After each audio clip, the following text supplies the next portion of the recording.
আজি ইয়াতে মই যেহেতু অভিভাৱক মন্ত্ৰী প্ৰায় প্ৰত্যেক মাহত এবাৰ আহোঁৱে।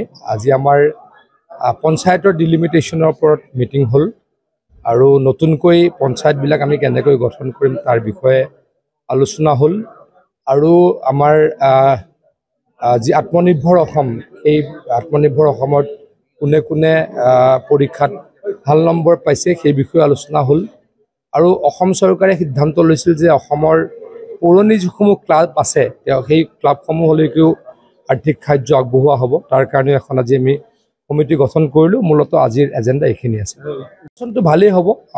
মই যোৱা 3 দিন ধৰি বিহালীত আছিলোঁ।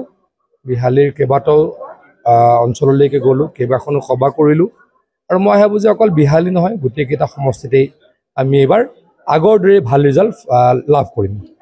এআইডিএফৰ বিধায়ক আশৰাফুল হুছেইনে কৈছে যে মই কমেণ্ট নকৰোঁ।